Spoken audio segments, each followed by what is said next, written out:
Joseph is a best-selling author, registered counselor, and psychotherapist with a special interest in intuition. He holds the designation of Master Practitioner of Counseling Psychology and is a guest member of the Canadian Psychoanalytic Society. Joseph is also a clinical supervisor, and he serves on the board of directors at the Canadian College of Professional Counselors and Psychotherapists. Tonight he's here to talk on intuition for healthcare professionals. Please welcome Mr. Joseph Eleazar.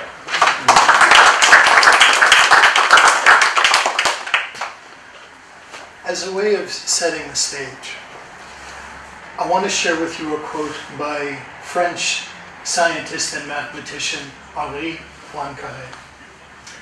Carré once said that it's through science we prove, but it's through intuition that we discover.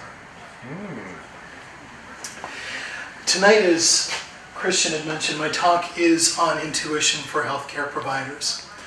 And I'm going to use the term medical intuition quite a bit through my talk. But just so that you're aware, the term medical intuition is not specifically geared for physicians only. I use the term medical intuition to encompass everyone that works in the healthcare profession. And I can just as easily substitute the word medical for expert. So through my talk, you're going to hear me use the words, or the phrase, medical intuition and expert intuition interchangeably. To give you a full impression of what medical intuition is, I'm going to break down my talk into 4 different parts. In the first part, I'm going to talk about the difference between a medical intuitive and medical intuition. And then I'm going to discuss where intuition comes from, the origins of intuition. And then I'm going to describe how it communicates. And then towards the end, I'm going to give you some tools that you'll be able to use to enhance your connection to your intuition that you'll be able to use immediately. So let's start with talking about medical intuitives. The term medical intuitive... It's turned down, it comes from pharmacy. Gotcha. We learn as we go. Back up. Right. Singers. Yeah, right. The term medical intuitive was first coined in the year 1987. Prior to that, no one had ever thought, in fact it was blasphemous, to put the words medical and intuition together in one sentence. But thanks to recent discoveries in neuroscience, these 2 words now make much better bedfellows. In 1987, a woman by the name of Dr. Caroline Mace, who had a background in theology and mysticism, began working with a GP named Dr. Norm Shealy. Dr. Shealy was interested in integrating intuition into his medical practice, and together they coined the term medical intuitive. And now today, some 25 years after, there are different schools around the world that train people to become medical intuitives. A medical intuitive is somebody who has a basic understanding of the different physiological systems in the body. They have an understanding of the body's energy system through the lens of the Vedic chakra system. They have some awareness of how to have healthy relationships. And they also have some information on nutrition. And what they do is they work with their own natural intuition, and they do a reading on the person that they're sitting across from. They use their intuition to sense what might be off in the person that they're doing the reading for, and based on what they discover, they'll make certain recommendations. That is, in effect, what a medical intuitive does. Medical intuition is something very different than that. And I'm going to use the rest of my talk to describe medical intuition.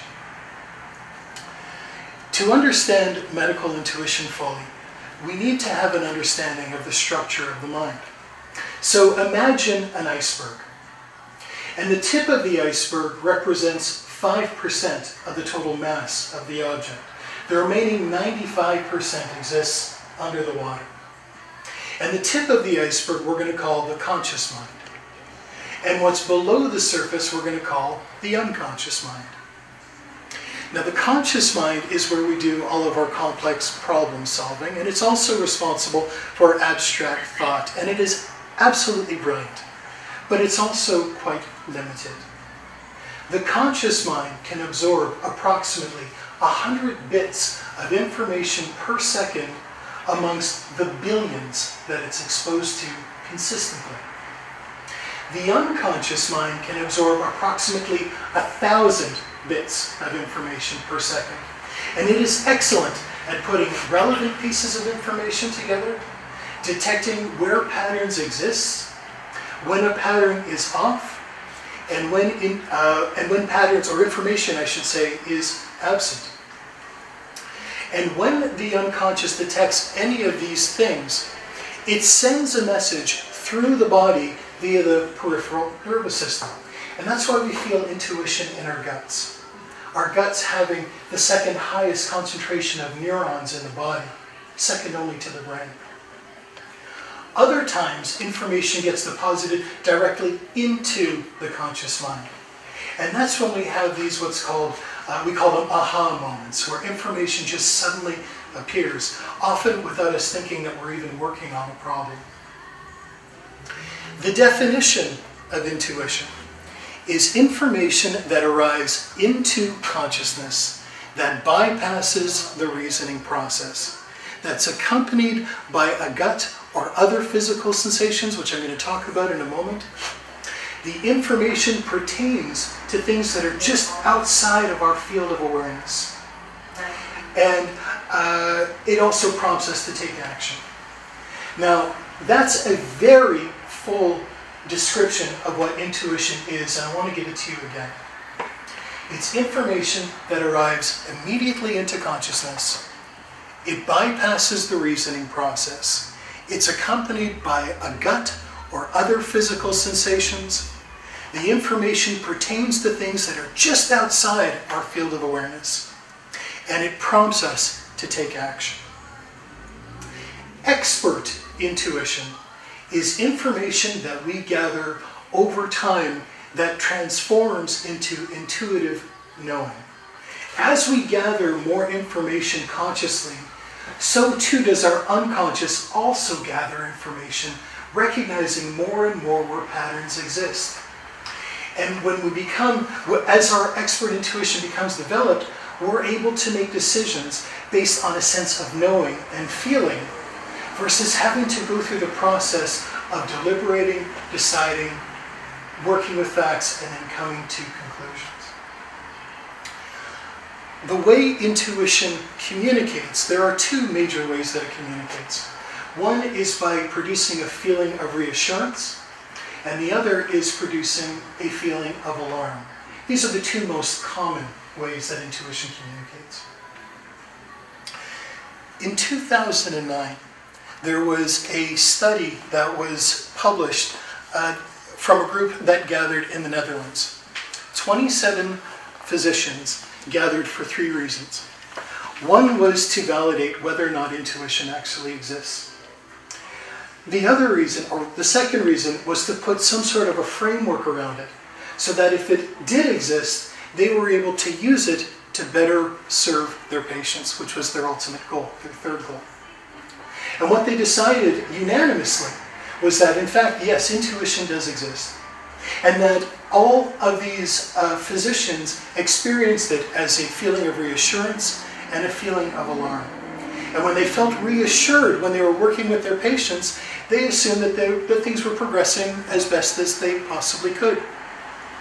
But when they felt a sense of alarm, they used that as an indication and an invitation to better, to work more with their patients, do more investigating with their patients. And the object, or the goal, was to be able to work with the patients long enough so that their alarm level intuition became transformed into a feeling of reassurance.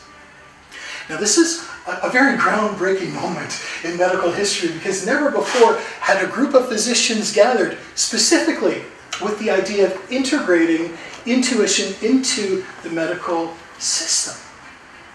And they did that so that they could establish a platform so that other experiments or studies could be done. In September of this year, less than 2 months ago, there was a study also out of Europe that was published in the British Medical Journal. And this was a group of pediatricians that was working with children aged 0 to 16.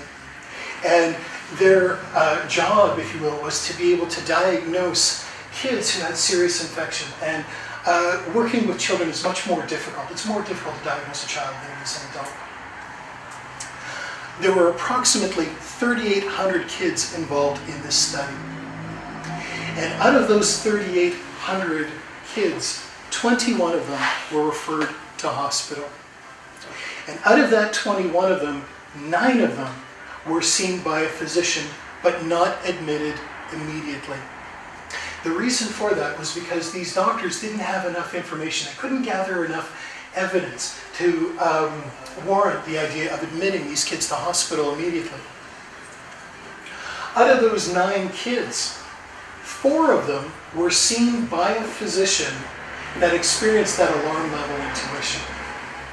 And what they concluded from the study was that had the physician just paid attention to the intuition and had the children admitted immediately, the kids would have had better medical care. The study also validates intuition as an additional diagnostic tool to be used by physicians in their practices. So to sum up, medical or expert intuition is intuition that is based on the gathering of information. It becomes transformed into intuitive knowledge. And when your intuition is communicating with you, you will feel a sense of either reassurance or alarm. When I do talks on intuition that are longer than this one, I'm almost finished my talk for tonight. But when I do longer talks on intuition, I also tell people, I give them a tool that I call let your body be your buddy. In other words, pay attention to the physiological changes that you experience in your body. Notice if your breathing pattern has changed, or if your heart rate suddenly accelerates, or if your palms feel a little bit sweaty, or if you feel in your gut suddenly like, something is wrong, or if you recognize at some point during your day or in your interactions with your patients, your customers, your clients, that your muscles are really tight and you wonder,